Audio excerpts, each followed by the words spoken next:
Just a few well-placed doot doot doots, and Baby Shark will be magically stuck in your head for weeks. And just when you think it's gone, it's back. So on this episode of the Oxford Sparks Big Questions podcast, we are asking, how do earworms work?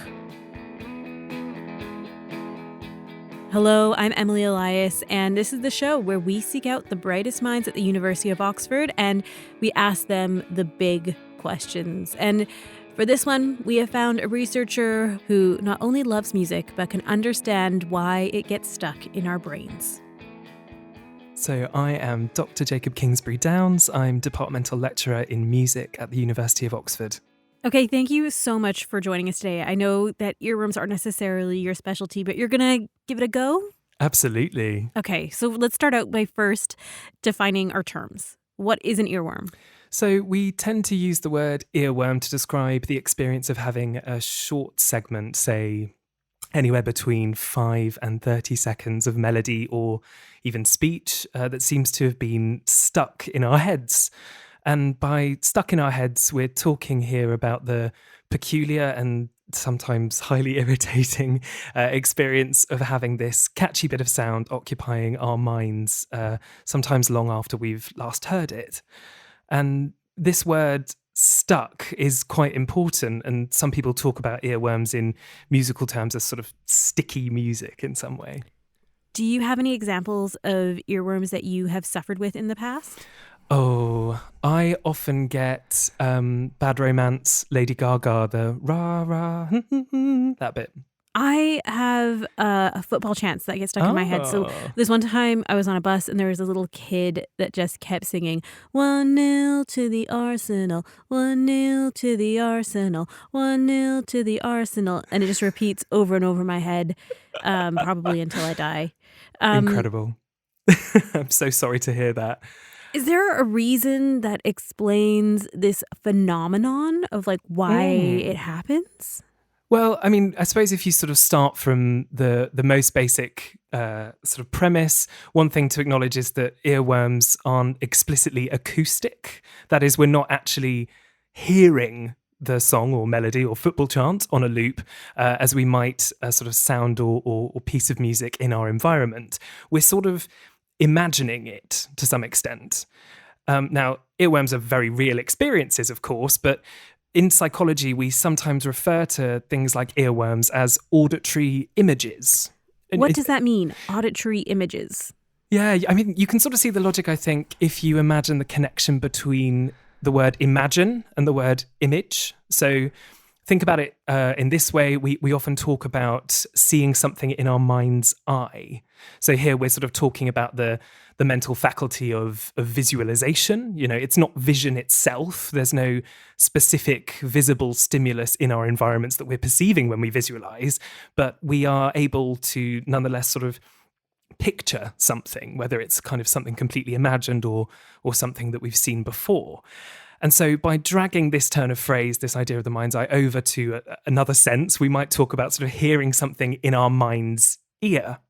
And if we sort of intend to play something in our heads, you know, for example, if we try to imagine a melody or look at a musical score and try to hear that, we might talk about that as being a form of voluntary musical imagery.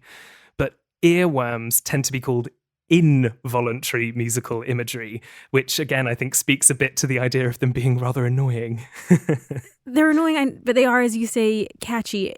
Is it a case that I'm being manipulated into remembering this tiny bit of melody, or is it just completely random, a fluke? So I think there's sort of two interesting things to think about there. One is sort of the psychological basis, and the other is more to do with sort of what makes a really good earworm. So there's a good amount of sort of empirical research on earworms in the fields of music psychology and auditory neuroscience.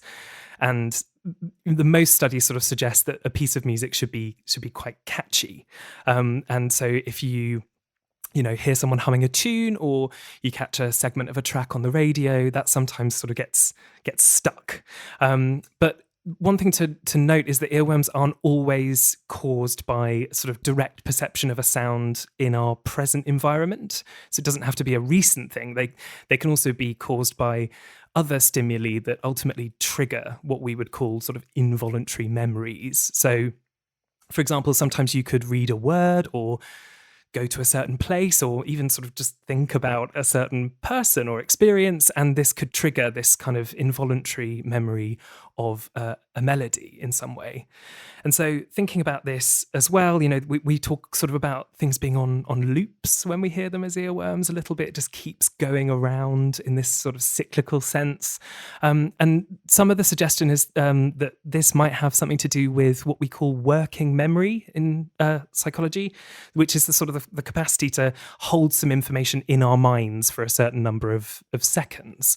Some people refer to sort of the contents of our in the moment conscious experience as being working memory.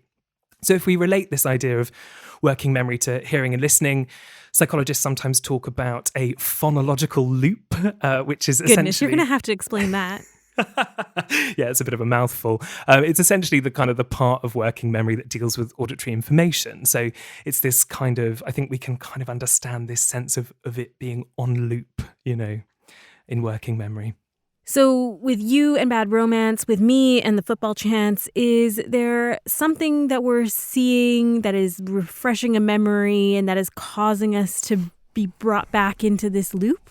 Yeah, I think so. I mean, if you have a look, for example, at some of the more neuroscientific research, so stuff that's sort of got people in MRIs and triggered earworms in them. Well, we love it when people shove people in MRIs to learn things.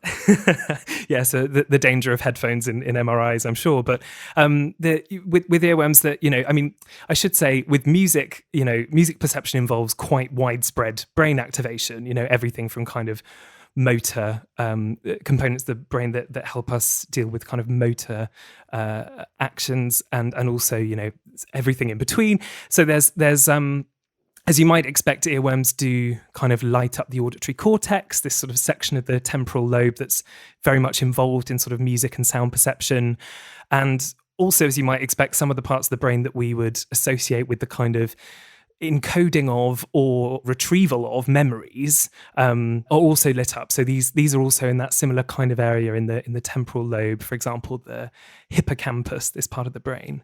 But I think to answer your question, one of the interesting things that this seems to connect these things you might expect, sound and memory, these sorts of areas that we associate with those in the brain.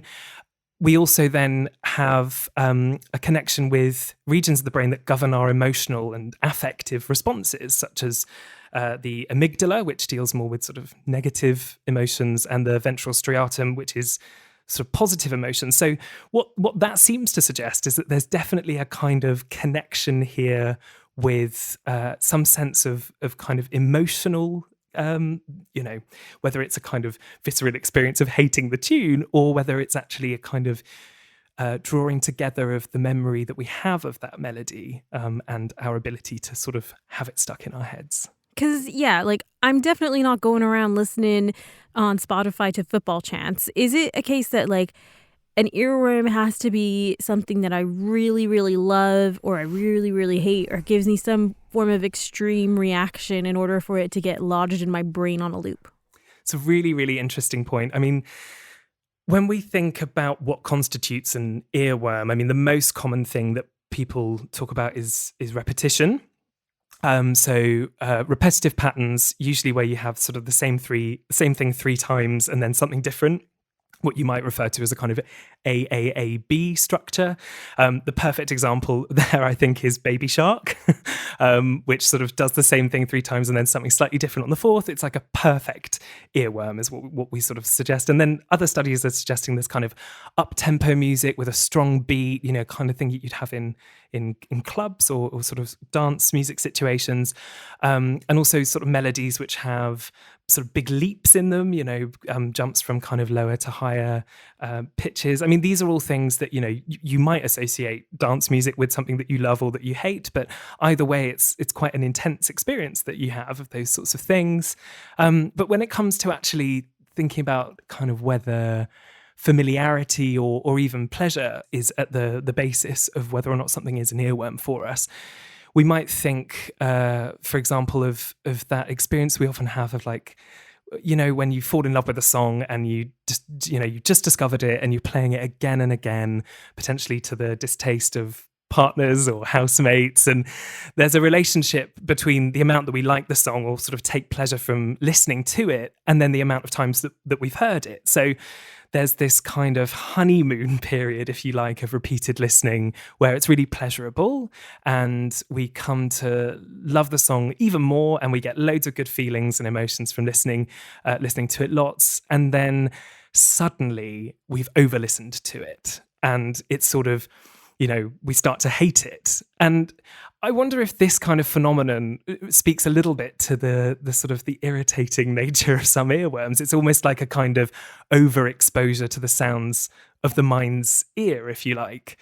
But I mean, that doesn't necessarily make sense when you think about how songs that we simply hate from the very first listen can get stuck as earworms. So I wouldn't say in the evidence, there's not a particularly strong correlation between the sort of the pleasure, what we would call the hedonic value of a piece of music and our susceptibility to becoming earwormed.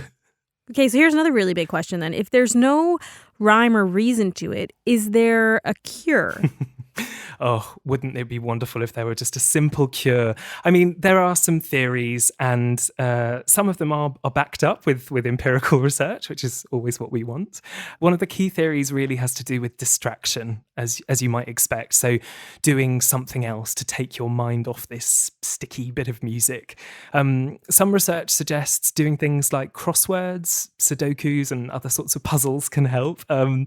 There's actually a really interesting study from the University of Reading about chewing gum as a potential antidote to earworms.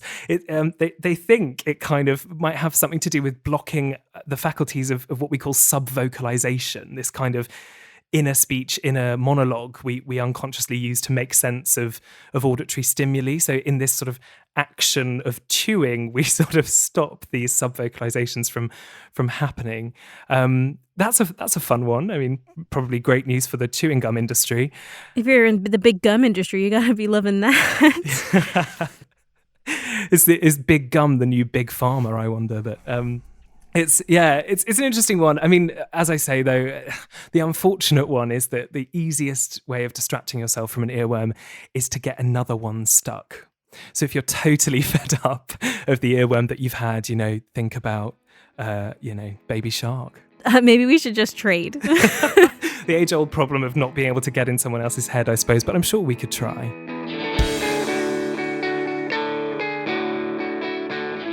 This podcast was brought to you by Oxford Sparks from the University of Oxford, with music by John Lyons and special thanks to Dr. Jacob Kingsbury Downs.